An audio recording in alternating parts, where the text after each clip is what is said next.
Now the focus of today's video is going to be Kibler's Quest Priest in Standard Mode, but before we get to that, I wanted to showcase my journey to rank 1 in Wild Mode with Renolock. And we're going up against a Druid here. And the Dirty Rat pulls out a combo piece. Now, we don't know what kind of a combo he has. I mean, there's Malagos combo, Druid. There's also Druids that play Ragnaros and cubes. So they use Aviana and Kun to set that up. So you end up with multiple rags on the board. There's even sort of Druids that play Major Domo. And again, use Aviana and Kun to set up Major Domo. And then play cards that increase the value of their hero power, and then they play Deathwing. So, you know, there's different types of combo Druid. It'll be interesting to see what he's doing. So, he has to now fight his way through whatever threats I develop without the use of Aviana to kill me.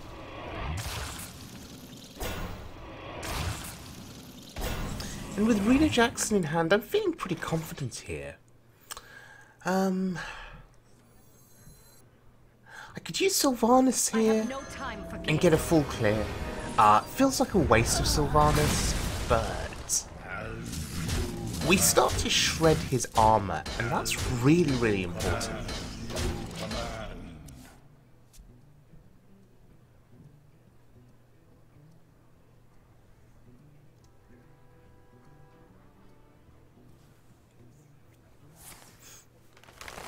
We've even been able to start developing the seals from Rin, which is pretty awesome.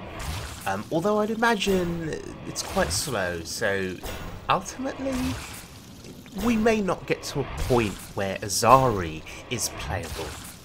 This game could be over before then. But he's doing everything in his power to survive, and that's admirable. I'm thinking about this Doomsayer. I think the Doomsayer here is fine. And just in case he has a way of dealing with it, I'm just going to kill off one of his taunts. Maybe he's got something like a Naturalize. Maybe he wants to preserve his board for as long as possible. It's an interesting situation to be in. We have Blood Reaver Gul'dan in hand, so that's gonna bring back a little bit of a board for us. But the key is going to be Rena Jackson. If we do end up somehow going to fatigue, if he does have ways of clearing boards, you know, so poison seeds and some other kind of removal perhaps. If we do end up going to fatigue, then Rena Jackson is going to be my saviour. Blood Reaver Gul'dan with a 3 damage, 3 health gain hero power is also going to be crucial. The 3 damage from Gul'dan, from the hero power, will negate the Druid armor up hero power. So that's pretty cool.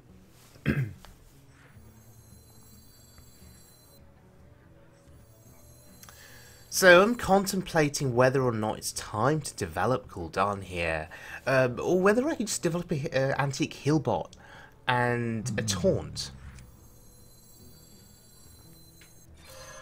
A bargain forged in blood and shadow. Okay, so this is not the best board. You know, we have a Void Lord back, we have a Despicable Dreadlord back. But yeah, it's not the biggest board that you'd expect. There's no Mal'Ganis that came back from Gul'dan, because Mal'Ganis hadn't been played yet. He's there in my hand.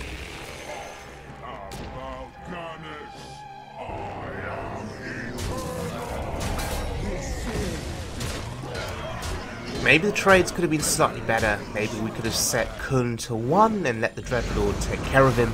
But this is fine. This is a substantial board. His health total is low. It looks like we've got this game in the bag. Wow. He's playing Togwaggle. That's... that's quite interesting. Oh, he's trying to fatigue me. Oh, shame that didn't work out. So yeah, this is another kind of druid that's making its way through the meta. But I can swap his deck with mine. I don't understand what he was trying to accomplish. When Aviana was killed, or pulled and killed, I don't understand why he didn't concede. Sorry, excuse me. So yeah, anyway, I've got my deck back. I've got it back. How do I lose?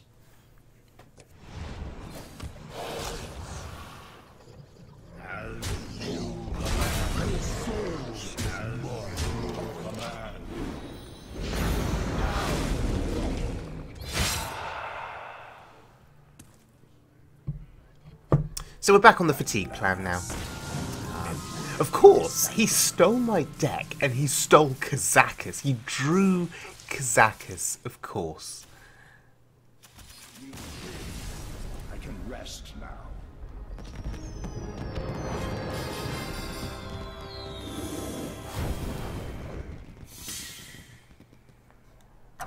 Anyway, we hit rank 1, and that's all that matters. And that's where I'm going to stay, I think, for the rest of the season.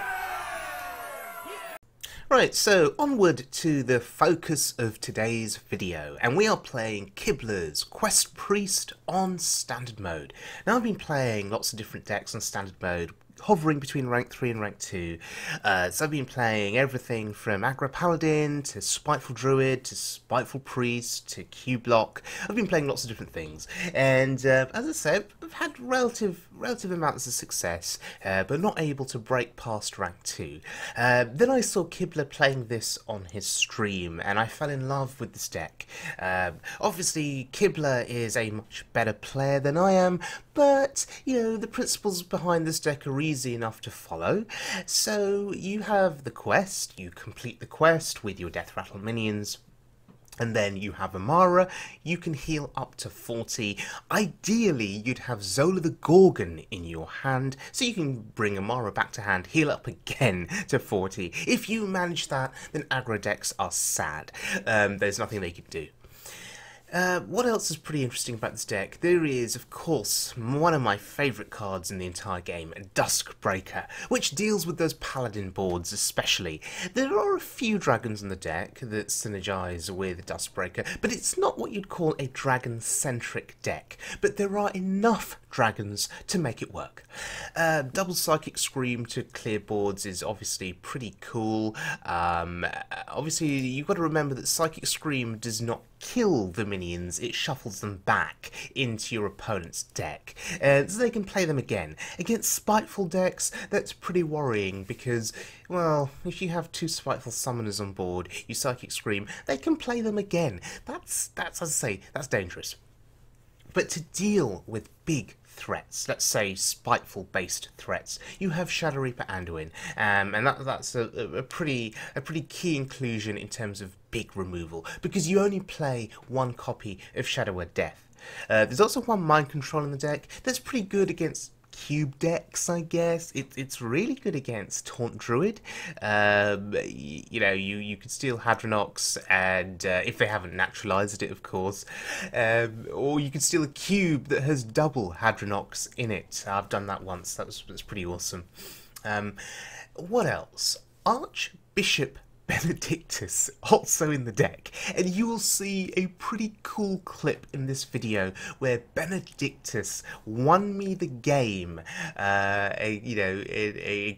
a Rin Warlock, and that was just absolutely insane. The fact that Archbishop Benedictus can actually somehow find a way to be relevant and game winning. How interesting.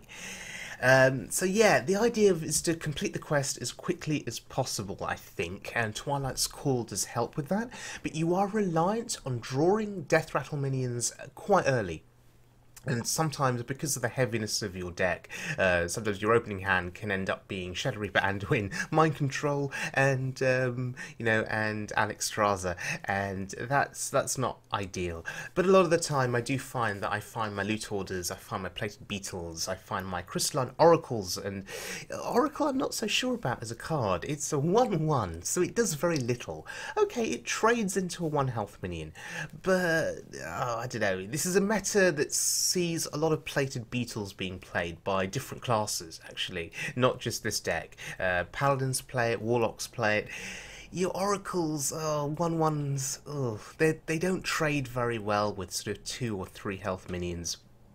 But they can give you cards that are incredibly useful, so that is not to be underestimated, and they are a quick method of helping to complete the quest.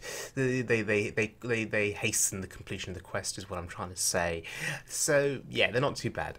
Shadow Vision's pretty awesome in the deck because you can discover Twilight's Call if you're desperate to complete that quest quickly, to get Amara because you're about to die, and because Amara only costs 5, you know, if you have 8 mana, Twilight's Call, summoning 2 Death Rattle minions, leading to quest completion, you then have the 5 mana with which to play Amara and to heal up. It's wonderful if you're in a tight spot against an aggro deck and only Amara on this particular turn will save you from dying.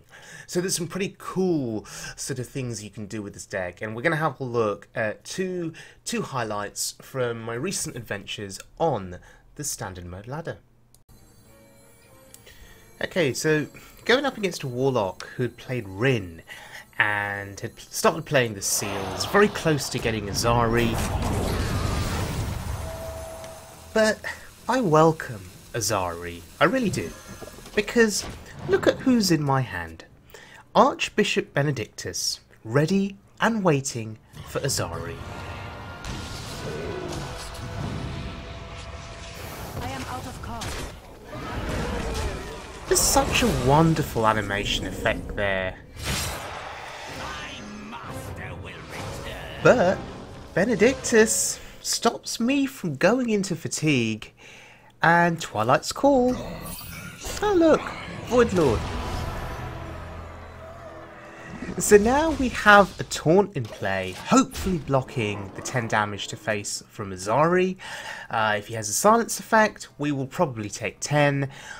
But are we too sad? No, because we have Shadow Reaper Anduin. Extraordinary. Brilliant. And he feels pretty proud of himself there, taking down my Void Lord, or at least silencing it. He's probably debating now. Do I put the 10 to the face? Seems like a reasonable play. I mean, do you really want to be trading with a 10-10? Having said that, his health total is pretty low. Is there any danger of me lethaling him here? I mean, I'm a priest, right? I'm a priest that's playing the quest. What are the chances I've got burst damage in hand? Very unlikely, unless I use Shadow Reaper Anduin's hero power. But Anduin is not set up yet. But he still felt desperate enough to play that Dark Pact. So we have to kill Azari here. We have to remove that 10 damage from the board. The light has betrayed me.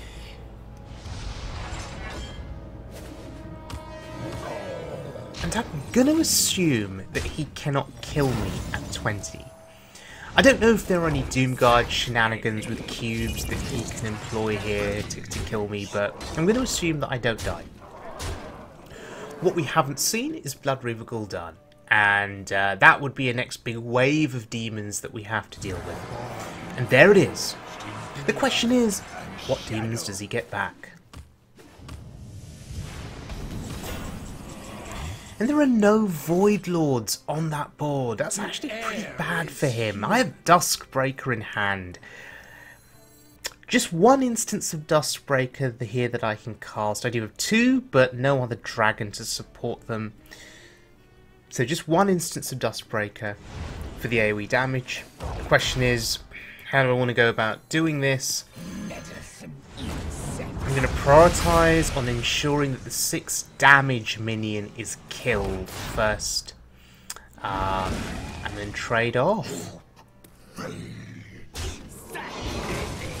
Really want to throw that 4 damage from Benedictus to the face, hence the trade with the Voidlord.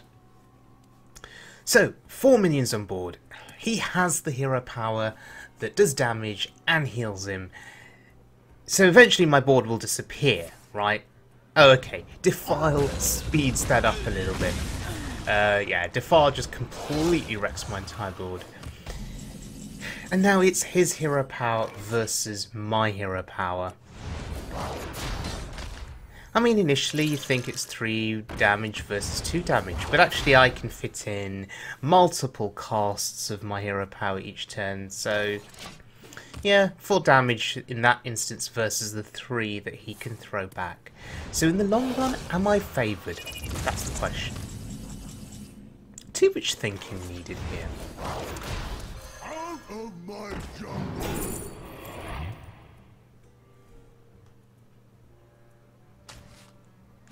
Do you know, if I'd picked the 3-cost taunt, I could have played that and the hero power, but no, this is fine.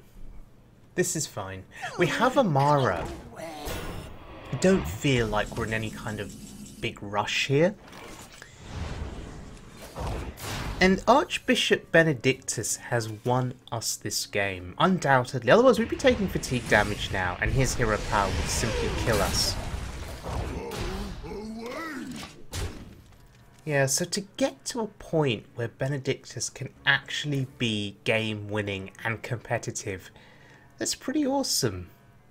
Especially against a Warlock, or a Cublock in this case. Or maybe he's just a control lock. I don't think we've actually seen any cubes, so yeah, maybe it's just a control lock.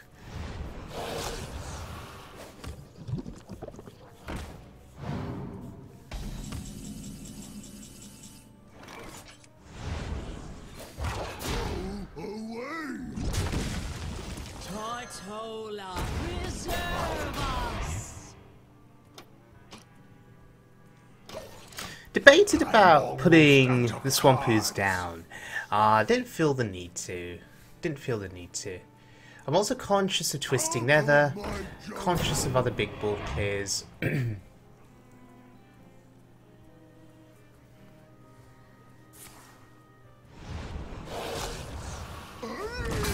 Almost out of cards. Oh, Twisting Nether. So he does have it in his deck. So yeah, using Benedictus there, stealing his deck, has given us a good idea about what is left in his deck. So it's quite interesting. Feels a bit like cheating, actually. But yeah, we know there's Twisting Nether.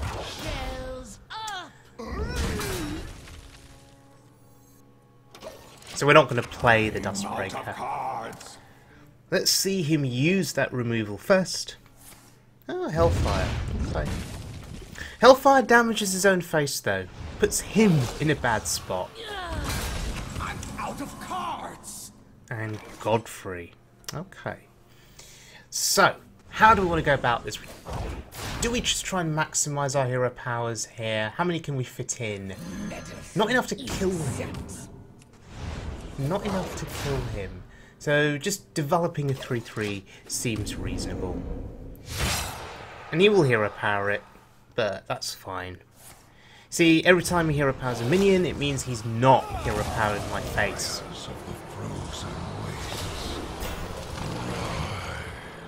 But even if he was hero powering my face, we have Amara. How do we lose this game? Goodbye to the Lich King.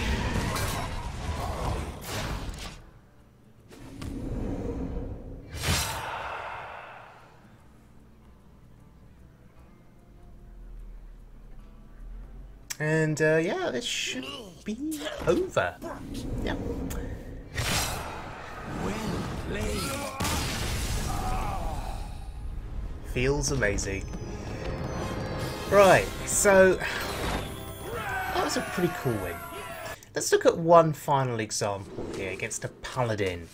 Now, looking at contemplating what I should be keeping here against Paladin. I'm actually looking for my cheap early death rattle minions. I want to start getting the quest online as soon as possible. We get the Oracle. Oh dear, mind control is not what you want to see. Into our strength. So let's hope that we draw into more stuff. Let's hope that we get some more early game that we can play.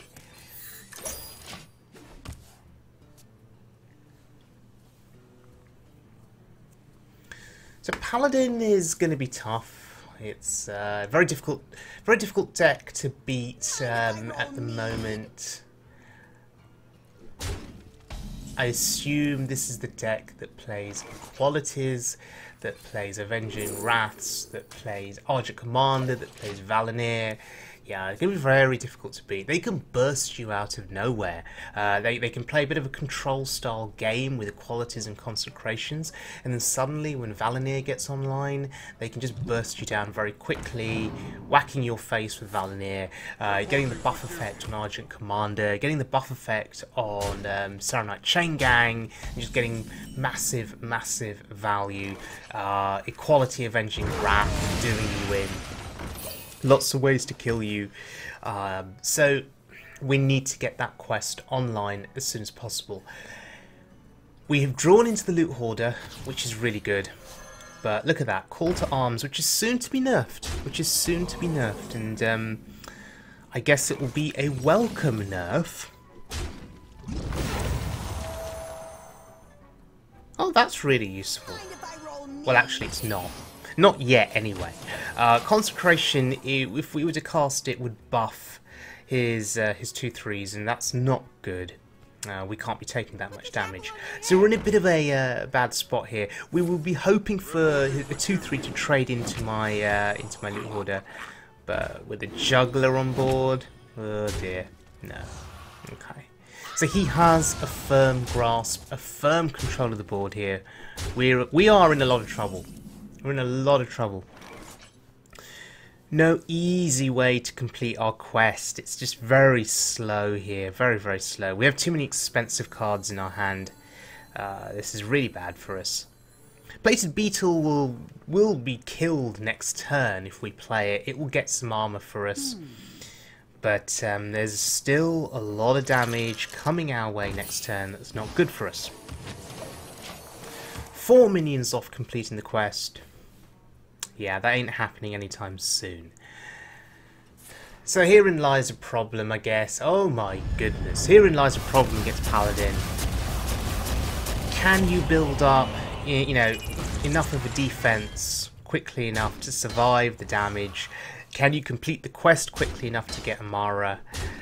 Can you draw into Psychic Scream? These are all important questions, and right now we're failing pretty badly. But that has just won us the game. Blood Mage Thalmos. I knew you were in this deck for a reason. You were in this deck so that we could steal Consecrations and do 3 damage to boards. That was incredibly lucky. Very lucky, actually. So now we have a fighting chance. I mean, we're still in trouble. I mean, Valinir is now equipped. We're still in serious trouble. But we have a chance.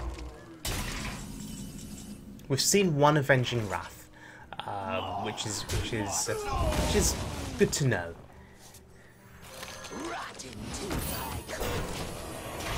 Okay.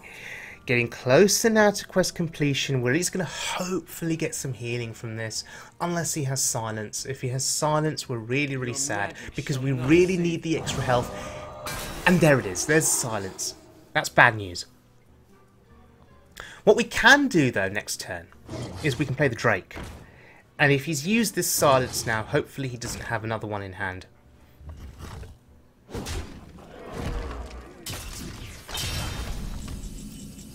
So the Valinir buff now applied. We have no choice but to Drake here. And I'm contemplating the trade. I think the trade is important here.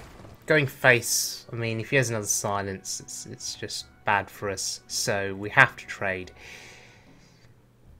I get the feeling that Archbishop Benedictus isn't going to do anything for us in this game, unlike the last game where he was game winning.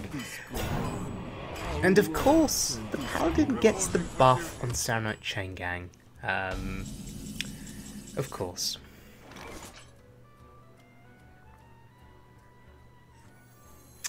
Now, Shadow Reaper Anduin actually is decent here.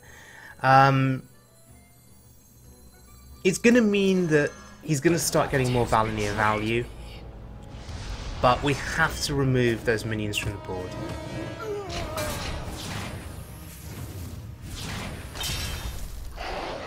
Okay, there's the value. So, I think the coin is worth using here to get a beetle down. We want armor gain from that beetle, so it seems worthwhile. What else am I going to use the coin for now in this game? It is a survival game now. Let's see what else he has. We have the mind control if something unexpected were to come down. I mean, there are sort of mid-range versions of the deck.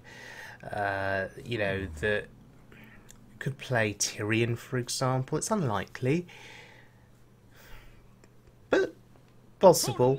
So, you know, mind control something. That's a good mind control target, potentially. But look at this chained Valinir value that he's getting. It's insane.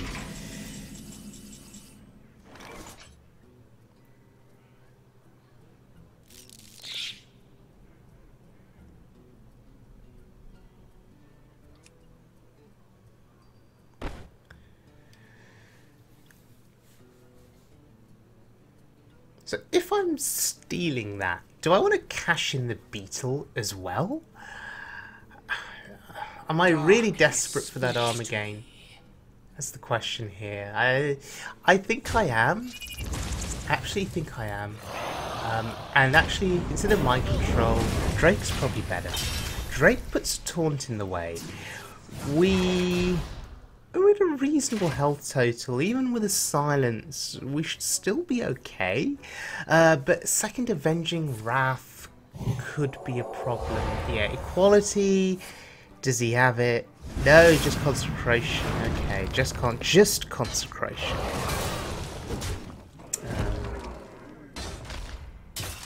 Yeah, Avenging Wrath number 2 would have killed us. Oh, Twilight's Call's really good. Really, really good, actually. And looking at the mana costs here, we complete the quest, and we can now play Amara and heal to 40. So now he can't touch us. He actually cannot touch us. This is game over for him. So in the nick of time, we get to play Amara and win.